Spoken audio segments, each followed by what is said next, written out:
Hi friends, అందరూ బాగున్నారా? Friends, రేపు రాముల వారి విగ్రహ ప్రతిష్టా మహోత్సవం అయోధ్యలో మన దేశమంతా గర్వంగా చెప్పుకునే రోజు రేపు రాబోతుంది. ఫ్రెండ్స్, నేను మామూలుగా సినిమా రివ్యూల గురించి అలాగే క్రికెట్కి సంబంధించిన విశేషాల గురించి వీడియోస్ చేస్తుంటాను. కానీ ఈ వీడియో మాత్రం వాటికి సంబంధించింది కాదు. ఫ్రెండ్స్, ఈ వీడియో కేవలం భక్తితో, నాకున్న రాముల వారి భక్తితో నేను ఈ వీడియో చేస్తున్నాను. భక్తి అంటే నేనే పెద్ద భక్తుని నేను మాత్రం చెప్పట్లేదు. ఉపవాసాలు ఇలాంటివి ఏం ఉండను, కానీ ఉన్న కాసేపు అయినా కానీ ఖచ్చితంగా భక్తితో ఉంటాను. ఫ్రెండ్స్, మరి ఈ వీడియో చేయడానికి ముఖ్య కారణం ఏంటంటే, రేపు అంటే మన అందరికీ వచ్చినాయి రాముల వారి అక్షంతలు.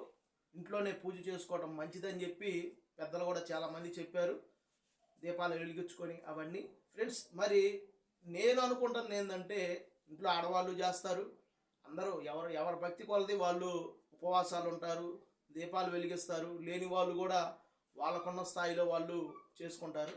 ఫ్రెండ్స్, ఇవన్నీ కాకుండా నేనైతే ఒకటి అనుకుంటున్నాను ఫ్రెండ్స్. ముఖ్యంగా ఏంటంటే, రాముల వారు అందరి దేవుళ్ళ కంటే కొంచెం ప్రత్యేకమైన దేవుడు. దానికి కారణం ఏంటంటే, తండ్రి మాట జవదాటని బిడ్డ, అంటే తల్లిదండ్రుల మాటని తూచా తప్పకుండా పాటించే బిడ్డ. అలాంటి బిడ్డ కావాలని ప్రతి తల్లిదండ్రి అనుకుంటారు. తమ్ముళ్ళని ఎంతో ప్రేమగా చూసుకునే అన్న, తోడబుట్టిన వాళ్ళని, అలాంటి అన్న ప్రతి ఒక్కరికి ఉండాలని ప్రతి తమ్ముడు అనుకుంటాడు, ప్రతి అన్న అనుకుంటాడు. అలాగే భర్తగా పరాయి ఆడపిల్లని కన్నెత్తి కూడా చూడకుండా ఉండే ఏకైక దేవుడు శ్రీరాముల వారని మనందరికీ తెలుసు. ప్రతి ఆడపిల్ల కూడా శ్రీరాముల వారి లాంటి భర్త కావాలని ఖచ్చితంగా కోరుకుంటారు. అలాగే వీరత్వంలో ఆయన మించిన వీరత్వం అంటే వీరుడు ఇంకెవరూ లేరు భూలోకంలో కానీ దేవతాలోకంలో కానీ. కనుక ఎన్నో ఇంకా చెప్పుకుంటూ పోతే ఎన్నో గొప్ప లక్షణాలు ఉన్న ఏకైక మానవ వ్యక్తి. మరి మానవ వ్యక్తే కదా, మానవ జన్మే కదా ఆయన జన్మించింది. అలాంటి వ్యక్తి మళ్ళీ మనం చూడాలన్నా చూడలేము. కనీసం ఆయన పాటించిన కొన్ని కూడా మనం పాటించట్లేదు అనేది నా ఫీలింగ్స్ ఫ్రెండ్స్, మరి ఇలాంటి ముఖ్యమైన ఎన్నో గొప్ప గొప్ప లక్షణాలు ఉన్న వ్యక్తి శ్రీరామచంద్రుల వారు. కాబట్టి ఆయనలో కాకపోయినా ఆయనలో కొన్ని, కనీసం ఒక్కటైనా కానీ మనం రోజు మొత్తం పాటించవసరం లేదు, కనీసం రేపు ఉదయం నుంచి మధ్యాహ్నం 1 గంట వరకు, అంటే ప్రతిష్టాపన జరిగే వరకైనా మనం ఉండగలమా అనేది నా క్వశ్చన్. అదేంటంటే ఫ్రెండ్స్, మనం రోజు నిద్ర లేచిన కాడి నుంచి కళ్ళు తెరిచే కాడి నుంచి కళ్ళు పూసుకునేదాకా కట్టుకున్న భార్యకి, కన్న తల్లిదండ్రులకి, కడుపున పుట్టిన బిడ్డలకి, బెస్ట్ ఫ్రెండ్స్కి, అన్నదమ్ములకి, అంతెందుకు మనమే అబద్ధం చెప్పుకుంటూ ఉంటాం. అవునా కాదా? ఖచ్చితంగా మన మనసుకు తెలుసు నిజమేంటనేది, కానీ మన మనసుకు కూడా మనం అబద్ధం చెప్పుకుంటూ ఉంటాం. మానవ బ్రతుకు అలా అయిపోయింది చివరికి. ప్రతి ఒక్క విషయంలో కూడా మనం తెల్లారి లేచిన కాడి నుంచి లెక్కేసుకొని, మీరు మనం నిద్ర లేచిన కాడి నుంచి జస్ట్ టిఫిన్ చేయడానికి 1 గంట 2 గంటల టైం లోపు మనం ఎన్ని అబద్ధాలు ఆడుతున్నాం లెక్కేసుకోండి. మనకే తెలుసు. భార్యతో అబద్ధం ఆడతాం, తండ్రితో అబద్ధం ఆడతాం, రోడ్డు మీదకి వస్తే ఫ్రెండ్స్తో అబద్ధం ఆడతాం. ప్రతి ఒక్కటి, అంటే అందరూ ఇలా ఉంటారని కాదండి, మనం ఆల్మోస్ట్ అబద్ధం లేకుండా మన బ్రతుకు గడవట్లేదు, అది కన్ఫామ్. ఎందుకంటే అందరూ గొప్పవాళ్ళు ఏం కాదు, ప్రతి ఒక్కళ్ళు కూడా రోజులో కనీసం ఎన్నో అబద్ధాలు ఆడుతుంటారు.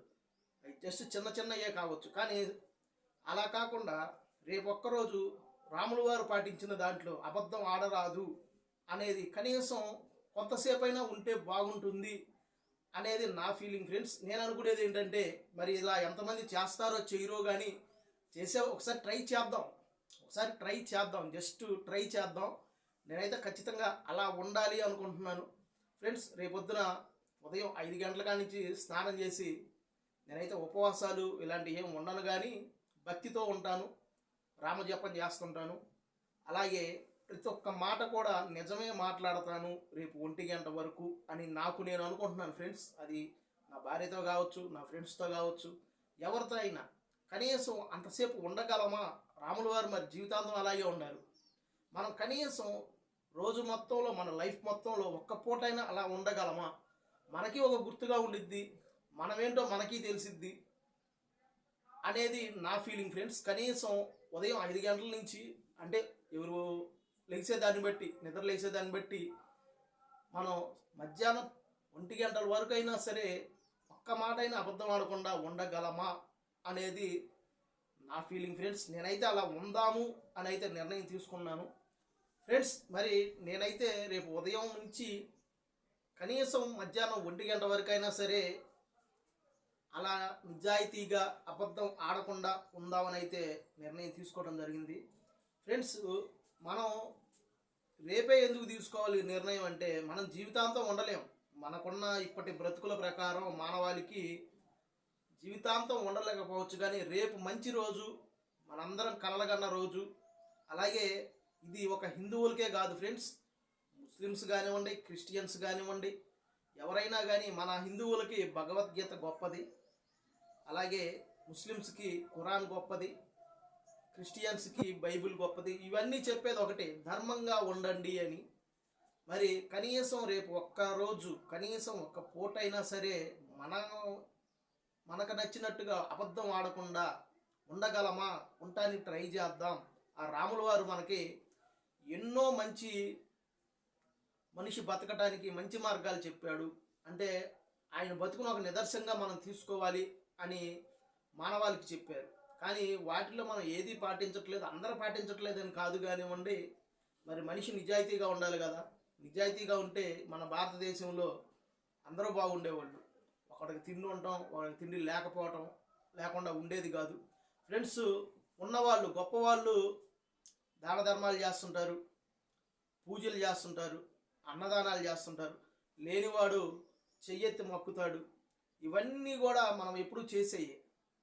కానీ రేపు ఒక్కరోజు ఇలా ఉంటే ఎలా ఉండిద్ది? మనం రాముల వారు చేసిన దాంట్లో కనీసం జీవితాంతం చేయకపోయినా ఒక్క పూట అయినా సరే అలా ట్రై చేస్తే మన జీవితంలో కూడా మనకి, అరే నేను జీవితాంతం లేకపోయినా కానీ ఒక్క పూట మనం ఇలా ఉండటానికి ట్రై చేసాము, అది మహోత్తరమైన గొప్ప రోజు అని మనకి గుర్తుంటుంది అనేది నా ఫీలింగ్ ఫ్రెండ్స్. మరి మనం ఒక్క పూట ఉండడానికి ఎంతో కష్టపడతాము, మరి రామయ్య తండ్రి జీవితాంతం అలాగే ఉన్నాడు ఫ్రెండ్స్. మరి నేనైతే ఇది అనుకుంటున్నాను, ఇది అందరూ చేయొచ్చు, కానీ ఇది ఒక ఛాలెంజ్గా తీసుకోవాలి మనం కూడా. అంటే ఎంతమందికి ఇది వీడియో నచ్చిద్దో, ఎంతమంది దీని మీద కమెంట్లు చేస్తారో నాకు తెలియదు, కానీ ఫ్రెండ్స్ నేను చెప్పేది కూడా, ఈ వీడియో నచ్చితే లైక్ చేయండి, షేర్ చేయండి, సబ్స్క్రైబ్ చేయండి అని చెప్పను. నా గత వీడియోస్ నచ్చితేనే సబ్స్క్రైబ్ చేసుకోండి. దీని మీద మీరు కమెంట్ చేయాలనుకుంటే చేయొచ్చు. నచ్చితే లైక్ చేయండి, నచ్చకపోతే డిస్లైక్ చేయండి, అందులో ఇబ్బంది ఏం లేదు. కానీ నేనైతే రిక్వెస్ట్ చేయను, ఇది నేను భక్తితో చేస్తున్నది. నేను చెప్పిన పాయింట్ కరెక్టే కాదా అని మీరు కూడా ఆలోచించండి ఫ్రెండ్స్. మరి మీలో ఎంతమంది ఉండగలరో ట్రై చేసి చూడండి. కనీసం మనకు సాటిస్ఫైగా ఉండాలి కదా.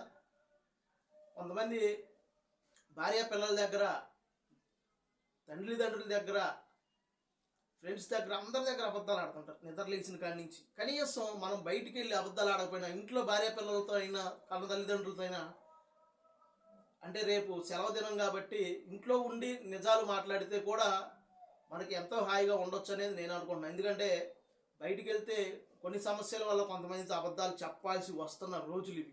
మరి కనీసం ఇంట్లో ఉండి కొన్నైనా నిజాలు మాట్లాడితే బాగుంటుంది కదా. బయటికి వెళ్ళాల్సి వచ్చినప్పుడు బయటికి వెళ్తాం, అందులో ఇబ్బంది ఏం లేదు. మరి ఆ కాసేపు అయినా మనం నిజం మాట్లాడగలమా? ట్రై చేద్దామని నేనైతే అనుకుంటున్నాను ఫ్రెండ్స్. నేను అనుకుంటుంది అయితే ఇది, మనందరికీ రేపు మన ఎంతకాలం బతుకుతామో ఎవరికి ఏమి తెలియదు, కానీ మన పిల్లలకు కూడా చెప్పుకోవడానికి బాగుండే రోజు అయోధ్య రామాలయం విగ్రహ ప్రతిష్ఠ రోజు. నేను కాసేపైనా ఇలా ఉండాను అని మన మనసు మీద మనం చేసుకొని హాయిగా మనం సాటిస్ఫైగా, నేను ఆయన మార్గంలో ఒక్క అడుగు వేయటానికి అవకాశం వచ్చింది నాకు అని అనుకునే ఆశ ఫ్రెండ్స్ ఇది. మనం రాముల వారిని స్ఫూర్తిగా తీసుకొని కనీసం కొన్ని గంటలైనా కానీ నిజం మాట్లాడదామని నేనైతే అనుకుంటున్నాను. అట్లీస్ట్ ఇంట్లో వాళ్ళతోనైనా కానీ. మరి మీరేమంటారు కమెంట్ చేయండి ఫ్రెండ్స్. ఓకే, అందరం రేపు రాముల వారిని మనస్ఫూర్తిగా కొలుచుకుందాము. ఉపవాసాలు ఉండేవాళ్ళు ఉపవాసాలు ఉంటారు, పూజలు చేసేవాళ్ళు పూజలు చేస్తారు. మా ఇంట్లో కూడా అక్షంతలు వచ్చినాయి, పూజలు చేస్తారు. ఖచ్చితంగా అన్ని నియమ నిష్టలతో ఉంటారు. కానీ నేను చెప్పింది ఏంటంటే మనకి సాటిస్ఫాక్షన్ కోసం నేను అనుకుంటున్న మార్గం అయితే ఇది ఫ్రెండ్స్. కనీసం ఒక్క పూటైనా నిజాలు మాట్లాడదామని ఖచ్చితంగా నేను అనుకుంటున్నాను. మరి మీరేమంటారు కమెంట్లో తెలియపరచండి ఫ్రెండ్స్. ఓకే ఫ్రెండ్స్, ఇప్పటికైతే ఇంతే. మరొక వీడియోతో మళ్ళీ కలుస్తాను. బాయ్.